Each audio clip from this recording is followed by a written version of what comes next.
plaintiff in this case says she discovered her tenant was housing an unauthorized dog on her property. She says she fined the defendant, told her the dog had to go, and then the defendant broke the lease. Let's see what the judge has to say. Okay, I have received a call, like she said, in January, asking me what's the dog there, and I told her, no, she asked me if I had a dog. I said, no, my boyfriend does. And she goes, well, we don't have a written agreement, so you have to have the dog off the premises. I said, fine, no problem. She said she's going to charge me a $150 pet violation. I said, that's fine. So, turned around in February, I got another call, and I wasn't even at home. She called me, and she was like, my family's there again. They said the dog's on the property. I'm like, no one's there. I'm in the car, and that's when my cousin was with me. I was like, we're coming from Taco Bell. There's no one at my house. And she was like, well, they're saying the dog is there. I'm like, no, there's no dog there. I'm on my way to the house. There's nobody there. My kids is with me. And she goes, well, I have to assume that the dog is there. They're telling me the dog is there. It's there.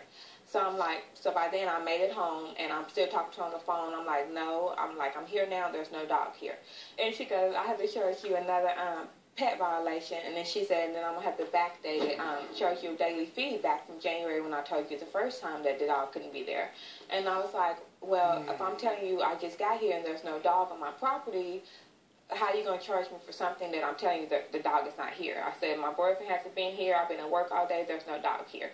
And she goes, well, that's what they're telling me, so I have to go by what they're saying. And I was like, that's fine. So a couple of weeks later, I got well, did you check with boyfriend to tell yeah, me whether or not he'd been bringing the boots back to no, he didn't even have a key to my house, so I can't see him coming all the way over there. You just kind of get in the backyard. Is there a lock latch to the fence? He lives 45 minutes away. That's all. I can't see him coming over to let the dog in the backyard when he's 45 minutes away. So, so when I talked to her, and I think I mentioned that too, I was like, I don't think he's going to come all the way over here to bring the dog in the backyard. So I hang up the phone or whatever, and a couple of weeks later, I got a letter in the mail for telling me that I owe 2 pet fines and then the daily rate that she charged me. And she's like, by March 1st. And I was like, I'm not paying this. So that's when I think I texted her then. Was like, we can't come to a written agreement because I personally don't have a dog, but for them to bring their dogs when they come by. I said, that's the reason I rented your property, so I can have dogs. I said, I plan on buying my kids one. My boyfriend, when he stays a weekend, he brings his dog. When my cousin comes down, she don't leave her dog anywhere. She brings her dog. And she's like, no, I can't have these dogs in and out. This can't work. And I'm like, have a dog in the place out. Yeah. She was like, I can't have the dogs coming in and out or whatever. And I was like, well, I have to stay here a whole year. My family comes down quite a bit. So she told me, I can't do it. So I was like, and no, she said, I would have let you have a dog if it was 10 pounds or less. She said, but your dog is way over 10 pounds. She said, I don't know what breed it is. It would appear. Yeah. She goes, but it's way over 10 pounds, so no, I'm just not going to allow any dogs on the property.